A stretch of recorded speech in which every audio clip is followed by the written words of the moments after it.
Did you know that it takes between 4 to 45 seconds for a burglar to break into your house?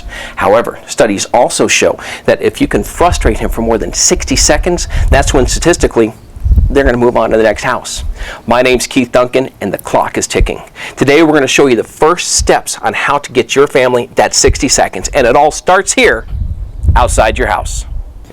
Tip number 1, never leave a key outside.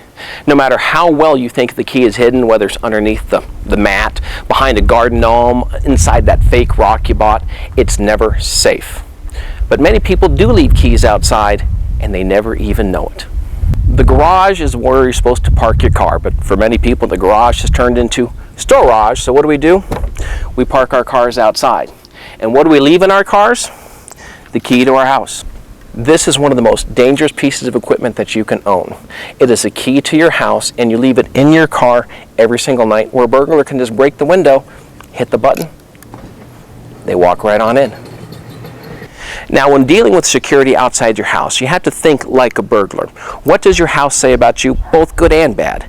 Maybe you have one of the nicest houses in the neighborhood, and you've got the jet skis and the ATVs and the boats, and if you do, wonderful. Just realize those attract attention. Maybe your house is in need of repair. Maybe your doors are falling off, the hinges, the windows are cracked. Realize that also attracts attention.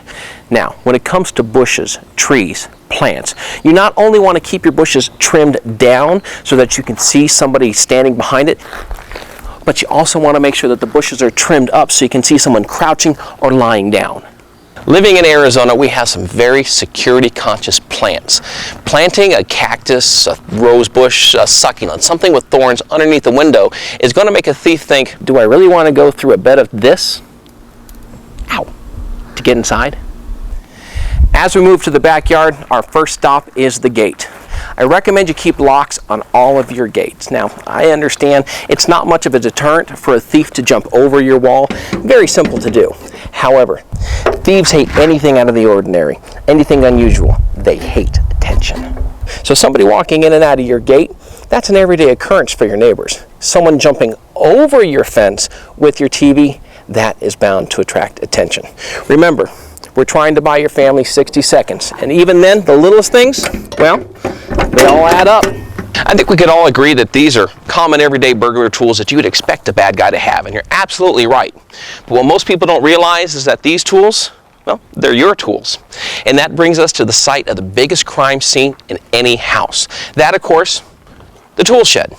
The reason why this is the biggest crime scene is, first off, in the middle of the night, normally this place is pitch dark. 2, there's very rarely a lock on the door. And so, of course, the thief comes in, they open the door, they steal your tools, and then they use your tools to break into your house. Putting a lock on the door, very simple. Go to your local Home Depot. They have so many different types of locks that are available to you. A professional will help you find the right one for your house. And here we are at our final do-it-yourself home security tip. One that's sure to brighten your day, or at least your night. Motion sensor lights are one of the most important tools in any homeowner's home security arsenal. First thing about motion sensor lights is they need to be up high enough so that a thief can't rip them down, unscrew the light bulb, unplug them. They're an extra set of eyes in the middle of the night. So when the light goes off, a thief has to think, did anybody just see that light come on? Can anyone see me? And is there an alarm inside the house that maybe is hooked up to the motion sensor light? Now, a couple quick things on motion sensor lights. First off, if you have an association, check with the rules. Sometimes they have limits on how bright the lights can be. And that being said, brighter isn't always better. Too bright of a light can cast shadows throughout the yard that'll give a thief a place to hide, and they can also really upset your neighbors, and nobody wants that. Thank you once again for joining us today here on Do It Yourself Home Security, exclusively on Cox Free Zone On Demand. If you'd like more information about these tips or anything else that you've seen today, please visit our website, lockyourdoorsandwindows.com. And until we see you again, my name's Keith Duncan, reminding you, keep your doors and windows locked. Be safe.